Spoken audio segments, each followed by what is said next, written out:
Title: Wife said, "It's not the same thing, he's just my friend," when I objected to her weekend trip with her male bestie. I replied, "I understand." Then I booked my own weekend trip. She soon found out just how not the same it really was. Start. She looked me in the eye when she said it, calm, dismissive, as if I were the one being unreasonable. "It's not the same thing," she said. "He's just my friend." Her male bestie, her weekend getaway, and my objection meant nothing. I didn't fight, I didn't raise my voice, I simply replied, "I understand." And in that moment, I truly did. We'd been married for 8 years, built a home, shared routines, morning coffee, Friday movie nights, Sunday drives. She used to laugh at my terrible jokes, lean her head on my shoulder like I was her safe place. But lately, she leaned elsewhere. On her phone, on him. The texts started as casual. She didn't hide them, not at first. Then came the late-night notifications she'd flip face down. The extra time spent catching up after work. Her mood, lighter with him, duller with me. A marriage doesn't die in an explosion, it bleeds out slowly, and I watched ours drain drop by drop.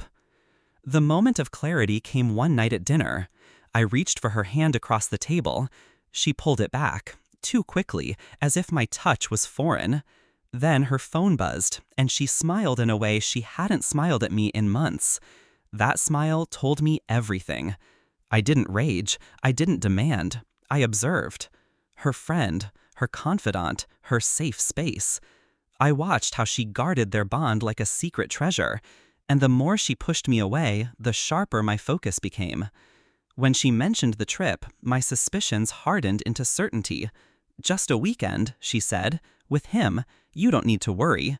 And my reply, calm, measured, was my declaration of war. "I understand." Preparation became my religion. I moved with silence, precision. First, I secured knowledge. I checked her messages when she left her phone unlocked. Enough to see the tone, the flirtation wrapped in innocence, enough to confirm betrayal without the smoking gun of confession. Second, I ensured my foundations were untouchable. Separate accounts, legal consultations, quiet, strategic.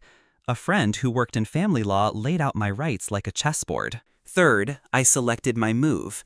If she needed to compare me to him, I would give her a mirror she couldn't shatter. The opportunity came when I received a call from an old name, her sister. The same sister she hadn't spoken to in years, thanks to a bitter falling out. We talked, cautiously at first, then longer, then deeper.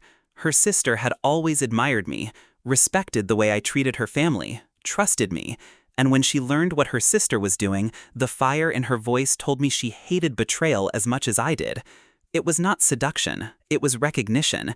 Two people discarded by the same woman, finding clarity in each other's company. So, when I booked my own weekend trip, my companion was no mystery to me. The day she left, suitcase in hand, she gave me a perfunctory kiss on the cheek, hollow. I let her go. Hours later, I was gone too. Different destination, different kind of trip. No secrecy. I posted one picture, just one, me, smiling, her sister beside me. The reaction was immediate. Her calls flooded in before the first night ended. I let them ring. Her texts blurred into walls of disbelief, rage, desperate demands for explanation. By the time she returned home, I was already there, calm, collected, waiting. She stormed in, face twisted with fury. "How could you? How dare you? With her?" I looked at her the way she had once looked at me, detached, superior, certain. "It's not the same thing," I said quietly. "She's just my friend." Her face froze. The words caught in her throat because she recognized them. Her defense weaponized against her. The fallout was swift. Her family fractured further, half siding with me, appalled by her hypocrisy. The other half, silent, unable to defend her without exposing her duplicity. Legally, I was shielded. Financially, prepared. Emotionally, free. She tried to twist the narrative, claimed I'd betrayed her first, but those who knew the truth knew better. And when she realized her sister wasn't just a spiteful fling, but a deliberate ally in my escape, her fury turned to despair. I didn't need to shout. I didn't need revenge painted in blood. I only needed her to feel the mirror of her own choices, to understand that betrayal cuts both ways, and I could wield the blade cleaner, sharper. I never said I loved her sister. I never promised anything beyond that weekend. But for her, the damage was permanent. She lost me, her sister, and the image of herself as the victim. And that was enough. Now, when I look back, I feel no regret, only clarity. She thought her secret world with him was untouchable. She thought I would accept the crumbs while she feasted on forbidden fruit.